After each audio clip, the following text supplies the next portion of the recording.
Oh, so we're doing, finally, if you guys didn't hear about the new YouTube changes about companies now needing to even tell you where the manual claims come from in a video, and she'll let you know that dank memes are definitely on the way back to the gaming channel. We took a couple weeks off of shooting, and like I told the Patreon, and I'm telling you guys, the credit roll is finally back, which is great. Got the new music done for that finally, so I'm fucking stoked about that. But definitely gonna be taking more time off to do wedding stuff. We definitely have to button up a couple things that take a lot of time for me and Skitten. So we're gonna stay updated on everything, but we're gonna be definitely scheduling vids out in advance, you know, more often. It's gonna be definitely more lag between things to get done. But you guys shouldn't care too much about that. It's really gonna affect more of the Patreon, the gaming channel, and the Discord people. So the main channel really isn't affected too much by that. Strange games I played as a kid. If you guys seen that edit of the game Balls that I played, that was a strange game that I found. You know what? Do I have it on my computer still? Let me see. Play. Y'all remember this shit? Y'all remember seeing that shit? I remember that game. That game was lit. I like that game.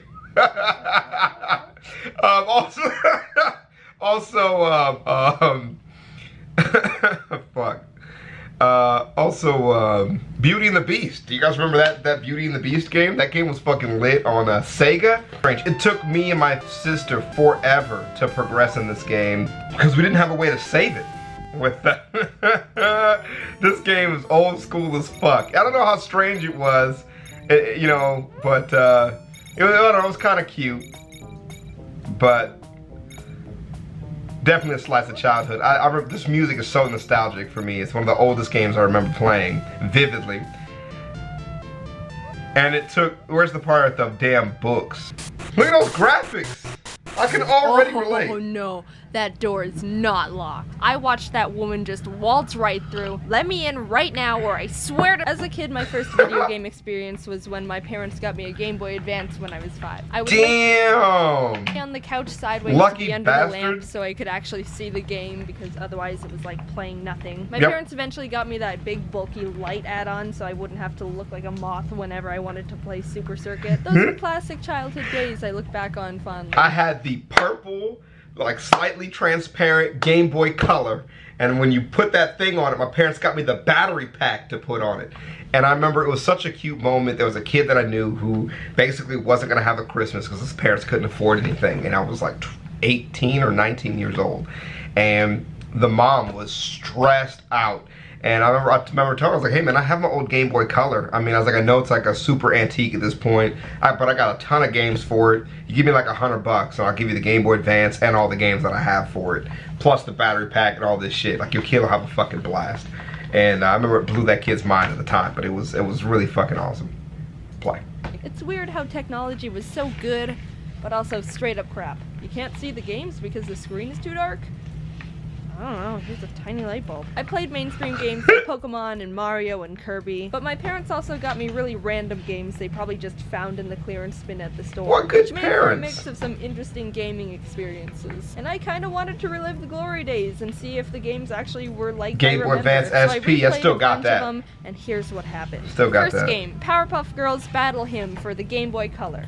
I didn't have a Game Boy Color, so I got to play it on my Game Boy Advance SP with half the cartridge sticking out. I also don't remember being able to get past the first stage and just replay the first screen all the time. Granted, as a kid, I loved the feeling of starting a new game and would always restart a Pokemon file because I liked the clean slate feeling. So I was like, maybe I never got too far because of similar reasoning. Me too. But you know, I liked beating games first and then resetting the cartridge. I literally became an adult with Steam before I stopped doing that, where I would just save over my old file. I have no idea. Like, now, I cringe at the feeling of doing that. But like as a kid, and you know, like even as a teenager, I loved that feeling.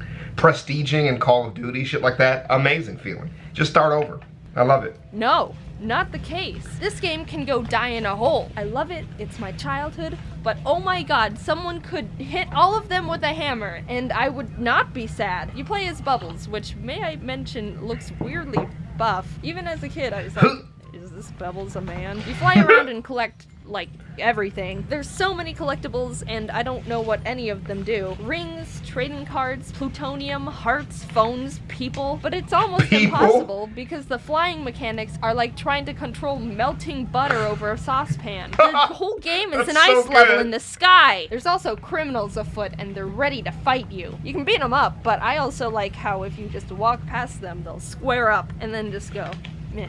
This guy just straight up has a gun. Oh shit! Alright, who gets the nerd a gun? He actually shot you!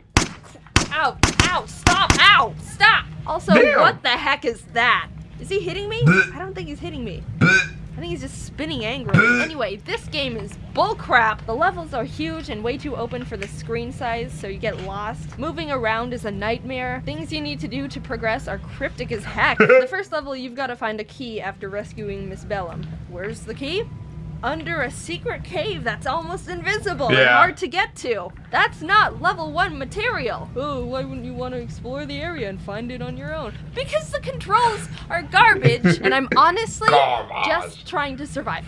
I stopped. So there's a difference when, you know, in critique of video games, and we'll get back to it, but like where video game designers would make games confusing to be difficult, you know, and like that's not what people want. Playing after getting halfway through the second area because it's all way too difficult to figure out without a guide. I watched this guy stream the game to see if I was just being an idiot with video games, and he wasn't having much different of an experience. I felt better about myself after that. Next game, SpongeBob Battle for Bikini Bottom. As a kid, I remember really liking this game, probably because SpongeBob was my favorite TV show, so I was excited to revisit it.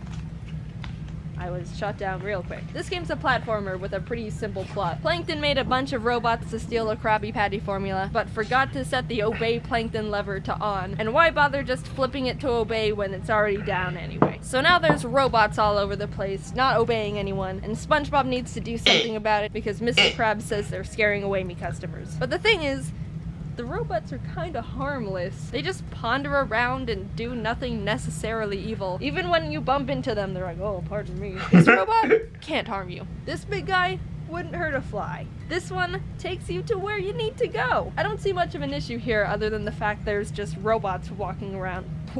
What was that? Does someone have a gun? Oh my god, this one's just a bazooka! So the majority of the enemies in the game aren't enemies. They're more just objects/platforms to help you get to the end of the level. But the thing about this game is that someone put the gravity to like 300%.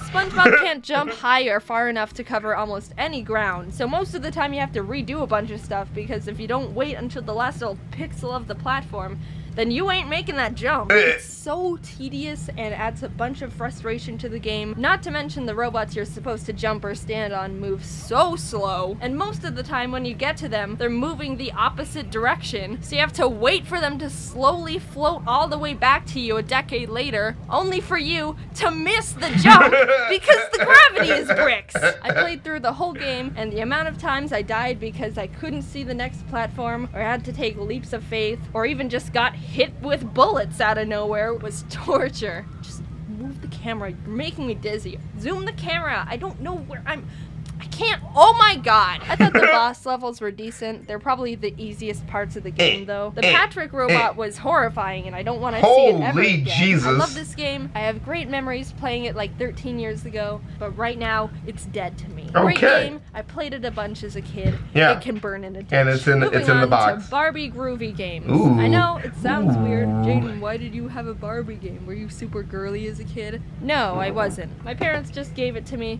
and I played it because what else was I gonna do? Not play it? Like the other games I've talked about so far. This one's just a bunch of Barbie-themed mini-games. Tic-tac-toe, draughts, which is a fancy word for saying checkers. This weird horse racing version of Hangman, Connect 4. Fun fact about me, I will always lose at Connect 4. I think what happens is I just get too focused on what I'm doing to notice the other person winning. I suck at Connect 4 and I'm proud. Yeah, there's a bunch of other games on there, some suck more than others, but the one I remember the most as a kid was Barbie's version of Snake. Conga line. I'm not joking. They took Snake and were like, but what if instead of a snake eating apples, it's a bunch of Barbies dancing in a conga line, and they can like pick up Barbies along the way to make a longer line. This is hurting me. I love this game. It's stupid and hilarious, and I can't get enough of it. I'm sure it's fun to play, but it's they are not having fun the to hear time about. of their life in this bedroom, I think. Also, when you miss one of the girls, it becomes a weird, like, cult dance. Imagine that scenario right there in real life. That's terrifying, and I want it to be real. So the Barbie game was pretty fun. I lost at most of the other games against Teresa, but we don't need to talk about that. It's one of those pick up and put down wherever you want kind of games, and I understand why I liked it as a kid. Finally, we've gotten to the last game. This one's a bit different because it's a plug and play game. I had a couple of these as a kid. The SpongeBob plug and play and the Nicktoons plug and play. Never had the Disney one, but I didn't like that one. I didn't have that. Nicktoons plug and play was my favorite. I wasn't lucky enough for that. I had an Atari actually, but it wasn't a plug and play. It was just like a individual like console.